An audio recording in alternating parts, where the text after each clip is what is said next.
Mga idol, oh. Dito ko ngayon sa Tanay. Ayan, oh. Napakasariwang hangin dito at saka malamig, mga idol, oh. Papakita ko sa inyo. Ayan. Bukas mag-harvest kami ng rambutan. Ayun, ang daming rambutan, oh.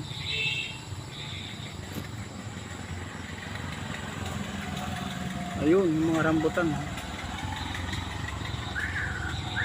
Magluluto ako ng kulay, mga idol, oh. Malalagyan ko ng dinikdik na luya, sibuyas na puti. Ayan. Gugulay ako mga idol ng papaya. Ito po yung kinuha namin doon sa taas ng bundok kanina. Kakapitas lang po ito. Tapos patula, napakadaming patula, mga idol, oh. Ito po yung ulam namin ngayong gabi dito sa Tanay.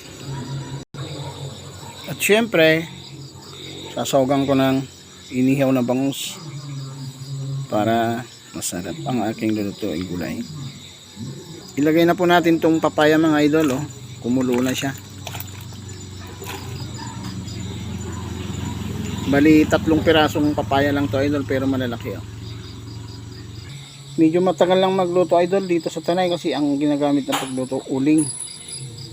Ayan po yung papaya, nilagyan ko ng luya at saka sibuyas. Ilagay na rin natin itong patula, mga idol, oh. Oh, sariwang sariwa.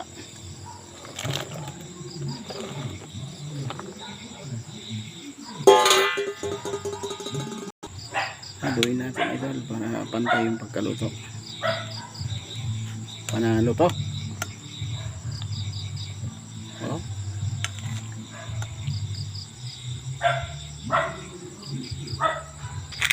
Lagyan natin ng magic sarap, mga idol, para lalong sumarap. Lagyan din natin ng bagoong isda, mga idol, boneless na bagoong. Ilagay na rin natin ang ating pangsahog na inihaw na bangus, mga idol. Ayan.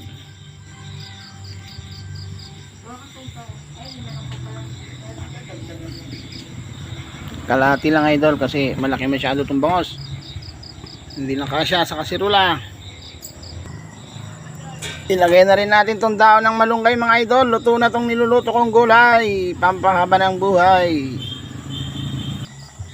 Okay, luto na, mga idol, ang aking ginugulay na papaya, patula at saka malunggay. Magandang gabi sa lahat, mga idol. Bye bye.